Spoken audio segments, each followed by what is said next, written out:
الحمد لله رب العالمين والصلاة والسلام على خاتم الأنبياء والمرسلين وعلى آله وأصحابه أجمعين ومن تبعهم بإحسان إلى يوم الدين.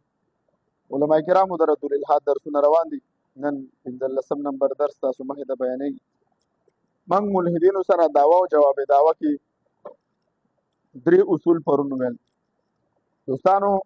ملحدینو سره چې تاسو دعوا او جواب دعوا کوي نو عموما په دعوا کې دوه معیار پکار دي. اول اصل داو چې په دعوا کې څو معیار پکار دي؟ دوه. یو چې دعوا عقلا ممکن نه او دویم چې د هغه په ثبوت کې تاسو عقلی او نقلی دلیل موجود وي. باغې باندې موږ خبره کړې ده دوستانو. دویم اصل موږ ویلو ذرائع د علم څو دي دوستانو؟ موږ ویلو چې درې دي.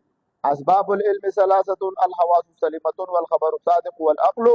بحکم الاستقراء ووجه ضبط. دوستانو نو دا اسباب د علم چې دي دا درې دي دوستانو: حواس سلیمه، خبر صادق او عقل. دوستانو دریم موږ ویلو چې تعارف پکار دی، ځکه بعضې وخت دا مذهبي ملحدین خطرناک دي د ټول نه. دا د یو مذهب منونکي چې خو ځان یې پټ ساتلی ځان نه ملحد ثابت کړي. لکه یو قادیاني موږ ته راځي، هغه دې قادیاني خو څه کوي؟ وایي زه اهل قرآن ځان ته وایم. نو په دې شي باندې هغه خپل عقیده پټه ساتلي، یا روافض شو یا دا نور خلک شو. نو دا تعارف پکار دی. موږ مسلمانان یو، الحمدلله زه مسلمان یم، د اهل سنت والجماعت د طرفه به موږ څه کوو؟ نمایندګي به کوو دوستانو. ښه او دغه شانته کې د مناظرې دپاره شرط دغه هم دی، علم هم دی. خو نن سبا چې دي دوی سوال وکړي نو سوال په 60 سکنډو کې کېږي، خو جواب په تفصیل غواړي، بیا به جواب تاسو کوئ. څلورم اصل چې دی موږ به نن وایو. څلورم اصل کومه دعوه چې پیش کولی شي د هغې د ثبوت به څه معیار ته مانه غواړي. یار تا یوه دعوه پیش کړې ده، ما یوه دعوه پیش کړې ده، د دې د ثبوت معیار څه شی دی؟ وضاحت په موجود دی. زه عبارت شروع کړم. کومه دعوه چې پیش کولی شي د ثبوت معیار به صرف عقلي وي او که نور ذرایع د علم به هم وي، لکه حواس خمسه یا صحیح نقلي خبر چې هم پیش کولی شي او که نه. مثال یو څیز خوږ دی او که پیکه دی، دا خو به عقل سره نه معلومیږي، دا به څکلو سره معلومیږي. یا مثلا موږ د جنګ عظیم مشاهده نه ده کړې او دا به صحیح نقلي خبره سره ثابت کیږي. یا مثلا لوګي چې ته ووینې ته به تا ته پته ولګي چې اور لګېدلی دی، دا په عقل سره معلومیږي. نوټ: بعض څیزونه په حواسو سره ثابتېږي او بعض څیزونه په صحیح نقلي خبره سره ثابتېږي او بعض څیزونه په نقل سره ثابتېږي. دوستانو نو دې ته به ووایي چې د دعوې د ثبوت معیار به ته صرف ما سره دی. پرون هم سوالونه کول ملحدینو، یاره وایي ما ته خدای وښیه وه څنګه یې رنګ دی څنګه یې شکل دی. موږ ورته وایو الله تعالی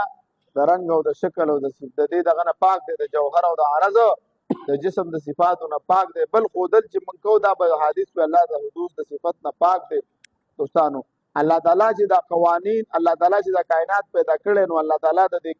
د کائنات د قوانینو نه ماورا دی. مثال دا لپټاپ دی، دا موبایل دی، دا چې چا جوړ کړی دا په دې کې دننه ناست دی که بهر ورته ناست دی؟ بهر دی. الله تعالی د دې قوانینو د فطرت نه، قوانینو د طبیعت نه بهر دی. دوستانو ښه دا د قوانینو د فطرت او د قوانینو د طبیعت دا قانون دا اصول چا ته وضع کړي دي؟ ما او تا ته وضع کړي دي. چې الله هم د ځان په شان ماده وګڼي، الله هم د ځان په شان حادث وګڼي، نو بیا پته په الله کې څه فرق شو؟ او خالق ذات دی، هو قدیم ذات دی. دوستانو پنځم اصل یو اصل دلته خبره کوو. پنځم اصل چې دی دوستانو یو دی خلاف عقل، بل دی ماورای عقل. په دې کې فرق دی. څوک چې په دې فلسفه نه پوهېږي هغه وایي یاره د قرآن یا د احادیثو ډېر احادیث خلاف عقل دي. زموږ یو صحیح حدیث هم خلاف عقل نشته دی. ښه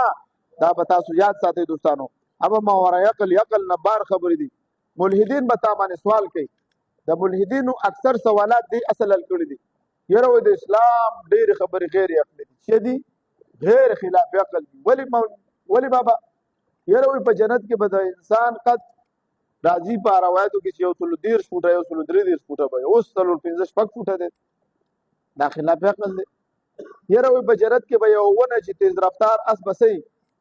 نه به ګیر چاپېره تاویږي 1000 کاله، دا به نه ختمېږي، دا سوری به نه ختمېږي. خلاف عقل. یاره وایي جنت کې به داسې تاسو بیا وایي چې داسې نعمتونه دي چې ستا ذهن به جنت سره کنیکټ شي چې څه غواړې به سړک کې به حاضرېږي. موږ وایو دې کې د خلاف عقل څه خبره ده؟ الله تعالی چې یو 15 فوټه 6 فوټه 7 فوټه انسان پیدا کولی شي، نو الله یو 30 فوټه نشي پیدا کولی.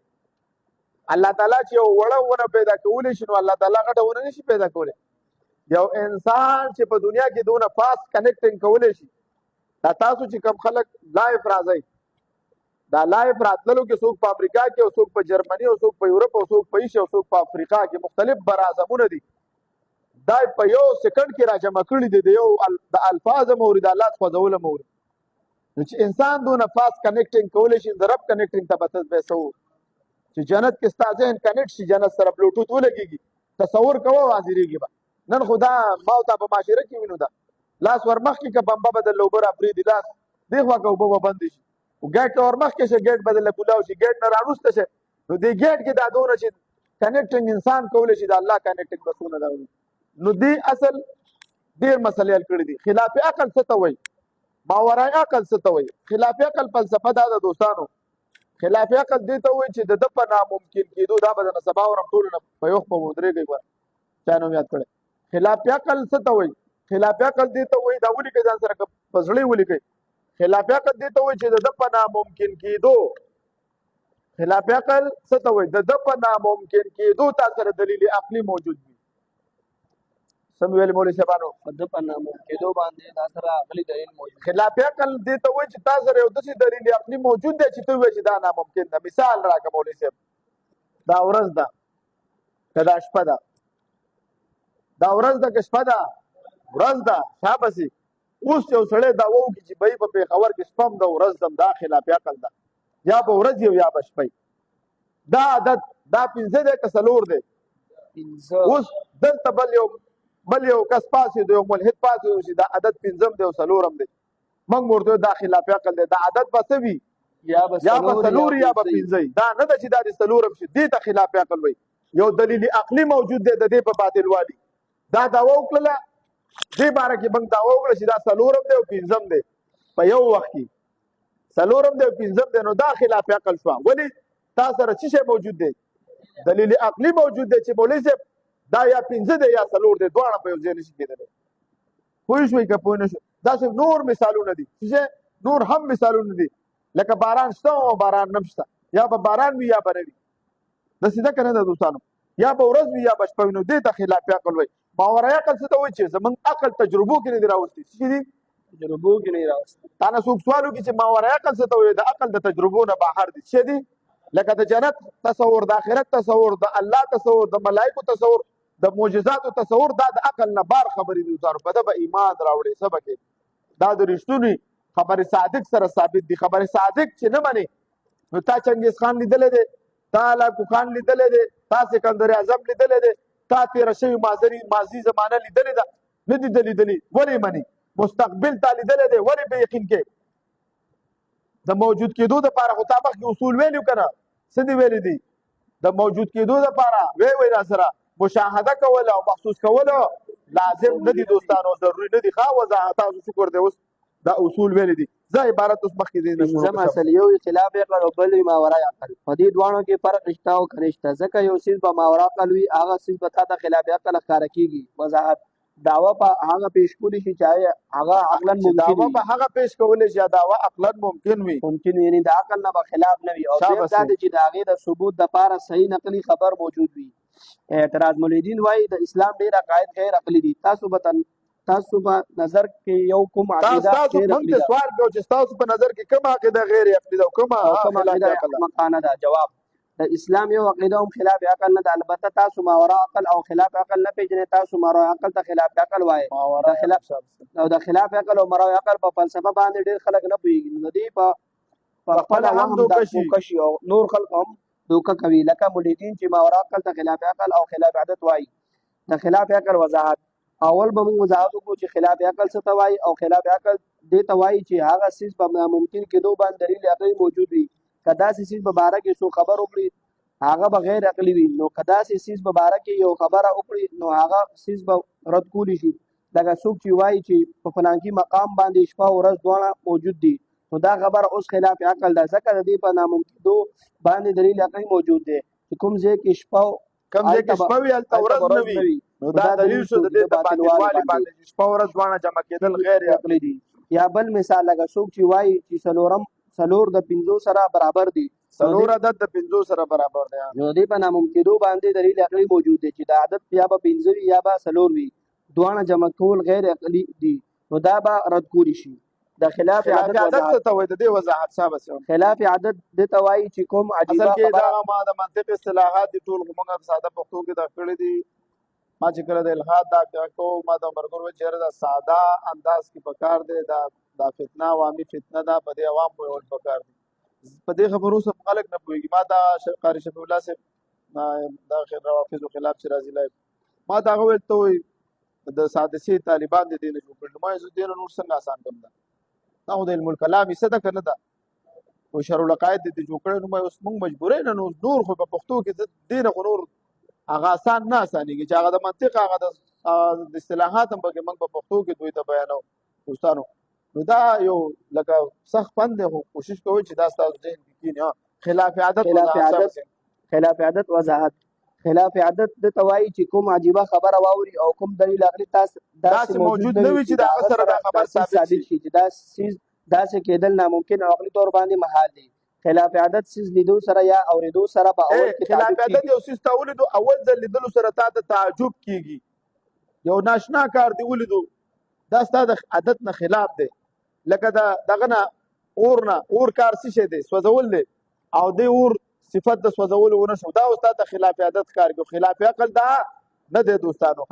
څوک چې کله یو څه په دلیل عقلی سره ثابت شي بیا خلاف عادت نه ښکارا کیږي. یو څه پتا د خلاف عادت ښکارا کیږي ته نه ولیدلې لیکن هغه بل چا لیدلې بیا بیا اوریدلې هغه د پاره خلاف عادت نه وي. لکه آدم علیه السلام قد شپېته فوټه غالبا د شپېته غزو او په موجوده زمانه کې د انسان عام قد وو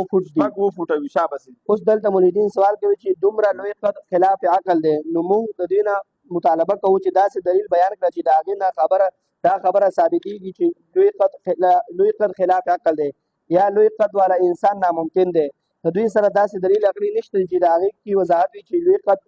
عقلي طور سره غیر عقلي دی. تاسو موږ د دلیل پیش کړي چې لوی قد کېدل دا خلاف عقل دی یو دلیل لاړی یا لوی قد ناممکن دی. ځکه الله تعالی چې 5 فوټه 6 فوټه انسان پیدا کولی شي هغه په دې باندې انسان ماورای عقل څه ته وایي. په دنیا کې د هر څه د موجود کېدل غیر عقلي نه دي بلکې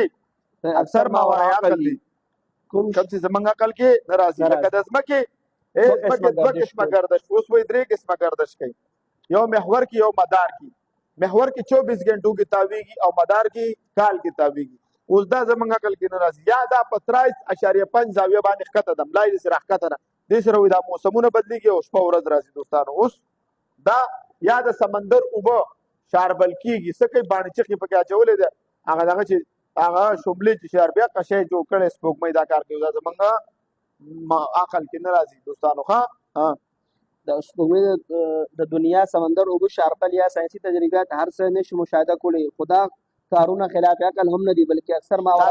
ماورای عقل یا مثال په تور باندې موجوده زمانه کې میموري کارت دی سی ډي وي ډي میموري کارت دومره چپ دی دونه دی کنه دی اوس په دې کې دنیا راجمع کړې ده.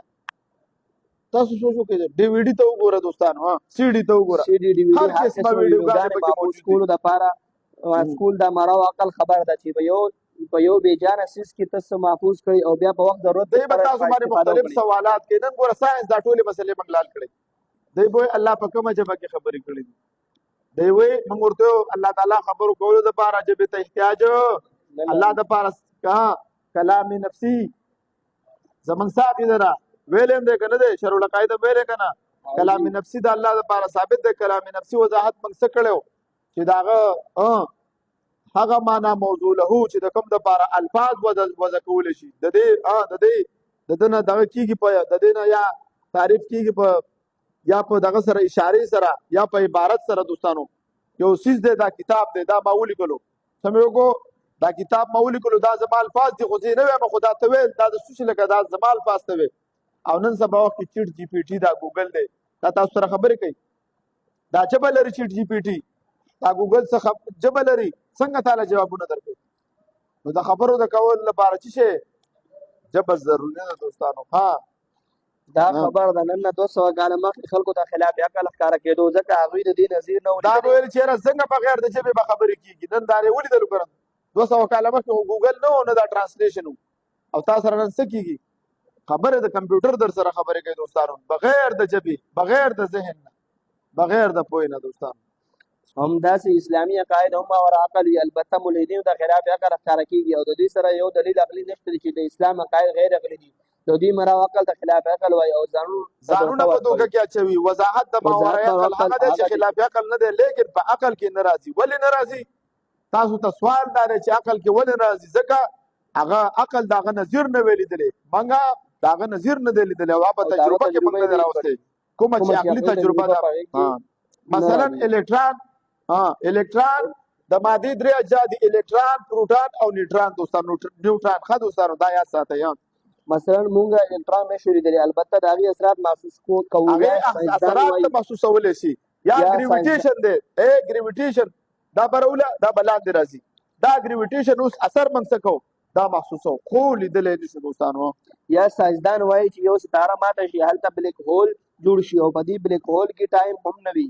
او نه پکې مکان وي هلته ټایم او مکان ختم شي دا زموږ عقل کې نه راځي دی وایي چې کله دا یوه سیاره او زموږ دا دنیا دا به ورځ په بلیک هول کې ننوځي څه به کېږي بلیک هول کې چې ننوځي وایي دا راغونډه شي څه شي دنه بېرته یوه ذره جوړېږي ټایم سپیس هلته ختم شي اوس موږ داسې ځای نه دی لیدلی چې هلته ټایم او سپیس نه وي مکان او زمان نه بغیر موږ څه نه دي لیدلی دوستانو هلته ټایم او مکان هم نه دا یو ساینسي نظر دی د ټایم او مکان نه بغیر موږ څه لیدلي نه دي او دا د عقل نه بالاتر دي دا د عقل بالاتر خبرې دي د عقل خلاف نه دي اکثر ملحدین دا کوي چې کوم شیان په عقل کې نه راځي هغه ته خلاف عقل وایي مثلا د جنت او جهنم تفصیلات دي د جهنم په باره کې راځي د جهنميانو جسم ډېر غټ شي تر دې د جهنمي غاښ به د احد د ابو هريره رضی الله عنه روایت دی قال رسول الله صلی الله علیه وسلم وی عبارت صاحب سے قال رسول الله صلی الله علیه وسلم مثل الكافر يوم القيامه مثل احد وعرض جلده 70 ذراعا وعزده مثل البيزاء وفخذه مثل ورقان ومقعده من النار ما بيني وبين ربزه پیژنې دونه خو بدل دا مقعد غټ کی ربزه کې څوک اوسېدو حضرت ابو هريره تعالی ربزه کې څوک اوسېدو کم جلیل القدر صحابي اوسېدو حضرت ابو ذر غفاری صاحب بس ټول ته یاد دی ابو ذر غفاری رضی الله تعالی عنہ څونه لري څو میل لري د مدونه خو به دا مقعد لغټ کی ملحد ځان ولټینګ سورې پورې بدی وای عبارت سنن ترمذی کتاب صفت جهنم باب ما جاء بعظم اهل النار د حضرت ابو هريره تعالی روایت دی چې رسول الله صلی الله علیه وسلم فرمایي دي چې په ورځ د قیامت په جهنمی جامع غاښ د اوه د غر په اندازه غټ شو دا سرمن به او یا غزه شي دا دونه خو دا او یا غزه شي ته سوچو کا یا غزه سرمن یار بیا غزه خو موږ ولادت دونه خو یا سرمن غټ شي الله دې جهنم نه وسه اسه موږ غب شپ لګو الله پاک ته په موږ پردا واچي او دا غي لاسونو به د بیزا علاقه په اندازه غټ شي دا غي پتون به د درقان علاقه په اندازه غټ شي او د جهنمی مقعد به د جهنم د اور د وجه د زینا واخلا د ربزه مقام پوری ربزه هغه مقام دی چې یو بزرګ غفار زدانو منتقل شوی وو استغفر الله دا زمو په عقل کې ناراضي ځکه مونږ لیدلی نه دي او خلاف عقل هم دي ځکه مونږ به په دې خبره یقین دي چې یو عام انسان د تعالی پیدا کړی شي نو کافر انسان د غټ جسم عمر کولی شي تعالی فرمایي سبا انسان ته دوباره ژوندۍ ورکوما نو دا خو عقل کې ناراضي لیکن دا عقل خلاف هم دي ځکه چې اول ځل الله تعالی چې اول ځل پیدا کولای شي دویم ځل دي نشي ولې دي نشي دا سورة مریم دی آیات نمبر ويقول الانسان اذا ما مت لسوف اخرج حيا ولا يذكر الانسان ان خلقناه من قبل ولم يكن شيئا او دغه انسان وای آیا کله چې زمون شمه خامخا عن قریب زه بیا ژوندې راوستلی شم آیا دغه انسان دا خبر نه یادوي چې بېشکه موږ دینه مخکې پیدا کړی وو او د دې هیڅ شی نه وو ملحدین هم دا وایي چې زموږ اډوکې زاړه شي بیا به څنګه دوباره پیدا کوو الله تعالی ورته په قران کریم کې جواب ورکړ چې تاسو تلاسل وګورئ فنگر پرنٹ به هم تاسو ته ملاويږي ايحسب الانسان ان لن نجمع عظامه بلا قادرين على ان نسوي بنان لا وای دا بنان بدر کوم نو په بنان کې څه شي دي فنگر پرنٹ پکې لګیدلې ده ګوره ته سوچو کا هغه وخت وضاحت کړو نن دا د دې څه د ایجاد فنگر پرنٹ او د هر انسان فنگر پرنٹ د بل نه جدا ده د انسان لس کوتي د لاسونو دی ولسه د خپل یو د یو بل نه سبحان الله سورۃ قیامه آیت نمبر 4 آیا دا انسان دا ګمان کوي موږ به جمع نه کوو د اډو کې بلکې موږ قادر په دې باندې چې موږ د دې ګوتې فنگر پرنټونو هم برابر کړو دنیا کې اکثر څیزونه دي چې موږ په عقل کې ناراضي بیا هم موږ منو په حدیث مبارکه کې راځي چې انسان ته به جنت کې وزر انسان ته ورکړي د شي. دې عبارت هغه مطلب مانوسي. دا دی کله چې جعفر طیار رضی الله تعالی عنہ شهید شو د موته په موقع باندې نو هغه لاسونه کټ کړی شو. بیا ورته نبی رسول الله حدیث مبارک او فرمایل نبی رسول الله حدیث مبارک د چې الله وزر ورکړو الوزي دی به اعتراض کوي انسان څنګه ور اجازه راغی اوس انسانان الوزي کنه الوزي ولې نه الوزي انسانان والوتل چې انسان دونه طاقتور دی چې دلې داسې ماشين جوړ کړی چې انسان والوزي چې الله تعالی بدلت تاسو وګورئ دوستانو. اوس راځو دلته د حدوث او د قدم د قدیم د حدوث د حادث او د قدیم په باره کې به وضاحت کوو دوستانو چې الله زمنګ ساقي زره زمنګ د اخره چې الله تعالی قدیم ذات دی دا کائنات دا حادث دی. پخوا قدیم چې کوم فلسفه او هغه د قدم قایلو پاسې کې لګای کوم چې وداس دی هغه د قدم قایلو وسره ټول ملاحده چې ملحدین چې دی اوسونه فلسفه او ساينسدانان چې دوی د حدوث قایل دي نو د حدوث او د قدیم په باره کې وضاحت موجود دی. شابه حدوث د عربي ژبې لفظ د مصدر د هغه سیس ته حادث وایي چې کوم د عدم نه موجود حادث ته ویل کی کوم چې د عدم نه وجود ته راغلی یعنی مخکې نو موجود یعنی مخکې نو موجود کوم سیس چې مخکې نو موجود ورسته وجود ته راغلی نو هغه ته حادث وایي. د دې په مقابله کې قدم راځي. د حدوث د معنا نه قدم معنا په خپل ثابت دیږي. د افلاطون ارسطو وغیرہ په نس قدیم په دوه قسمه دی اول قدیم ذاتی دی او دویم قدیم زمانی دی دوستانو. هغه د دې خبرې قائل چې عالم په خپل وجود خلقت کې نظم او انصراف کې علت ته محتاج دی. هغه ګوره بیا هغه خو د قدم قائل هو د قدم زمانی قائل خو هغه ویل چې دا څه دی د نظم کې د ضبط کې دا څه دی علت ته احتیاج دی. هغه الله منلو ښه ارسطو افلاطون دوی الله منلو ګوره ښه تاسو څوک دوکه نه کی دوستانو. هغه د عالم قدیم ذاتی قائل نه دی بلکې د عالم قدیم زمانی قائل دي ځکه چې د هغه د کلام نه ظاهريږي. تاریخ اول چې تیر شوی دی دا 546 قبل مسیح تیر شوی دا هغه وایي د عالم د کائنات د بار یو داسې خالق شته چې د دې ادراک عقل نشي کولای. دا د عقل نه بار خبرې. دویم نمبر انکا سیمانس دا د یونان اوسیدونکي حکیم دی دا 588 قبل مسیح تیر شوی دی. دا وایي یقینا باری تعالی د ازل نه موجود دی نه د دې باری تعالی اول شو نه اخر ابتدا او انتها نه پاک دی. فیثاغورس دا 495 قبل مسیح تیر شوی دا وایي الله تعالی یو دی د دې عقل د دې ادراک عقل نشي کولای او نو نفس د دې ذات ادراک کولای شي. او اوس ملحدین ماته اوس دې ماته خو ګورمیراتو الله تعالی د خودلو ذات خوند چې تاسو خو الله تعالی باندې خو ایمان راوړل دي تو بزرهاو شي نه دي چې تی سکه تی نه ویني او بیا هم سکه معنی کني معنی دوستانو او نه فلسفي او نه منطقي او نه منطقي د دوی صفت به افلاطون سوی افلاطون د سقراط شاګرد دی دا هم قبل مسیح تیر شوی د تاریخ پیدایش 427 قبل مسیح داغه وایي چې یقینا د کائنات د پاره یو محدث او مبدع ازلی موجود دی کوم چې واجب بذاتی دی هم دا چې انسا غورس اندس انن قلس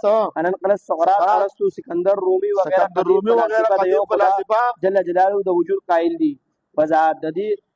قدم زمانی قائل دي قدم ذاتی قائل نه دي. ابن سینا وايي د قدم زمانی مطلب دا د دې زمانہ عدم په وجود باندې مقدم یعنی یو شی د وجود زمانی په اعتبار سره د عدم نه وروسته وي بلکې د شی د حادث مطلب دا دی د عدم زمانه ختم شو اوس د شی وجود زمانه رااله چې هغه په وجود کې راغلی. واضح دی چې د وجود او عدم نشي جمع کېدل. واضح دی چې وجود او عدم نشي جمع کېدل. د ماده اوس بعض خلک داسې دي هغه به تاسو ته د ماده په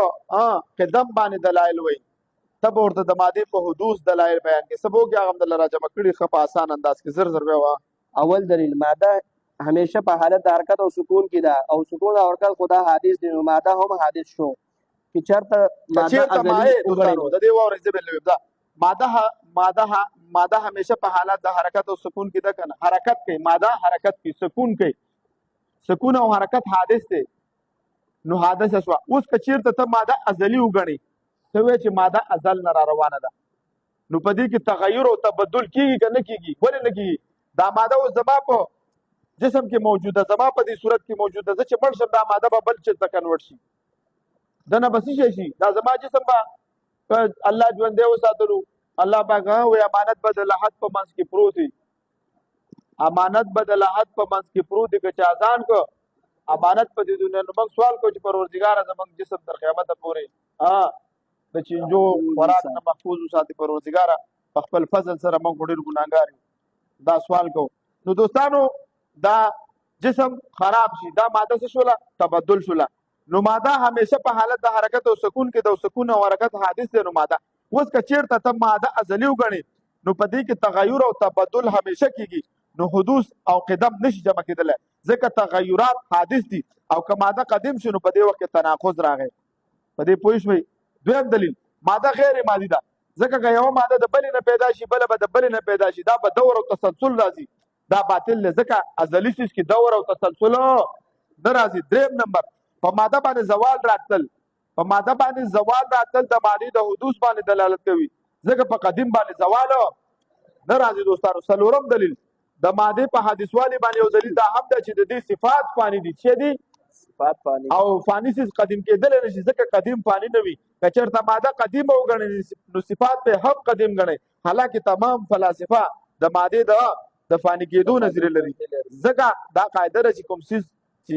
غیر فانی چې غیر فانی دي د هغې صفات به هم غیر فانی وي نو صفات فانی شو نو پته ولګېده چې د اصل هم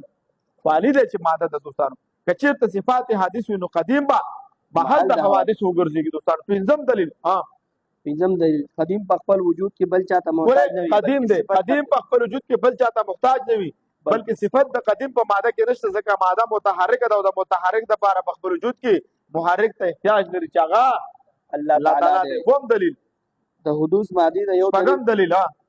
د حدوث مادي یو دلیل دا هم دی چې ماده خپلو اجزا ته اختیار لري لکه د مادې درې اجزا دي الکترون پروټون نیوټرون که ماده قدیم وي نو هغه به دې اجزاو ته احتیاج نه لرلی قدیم احتیاج ته ضرورت نه وي اووم دلیل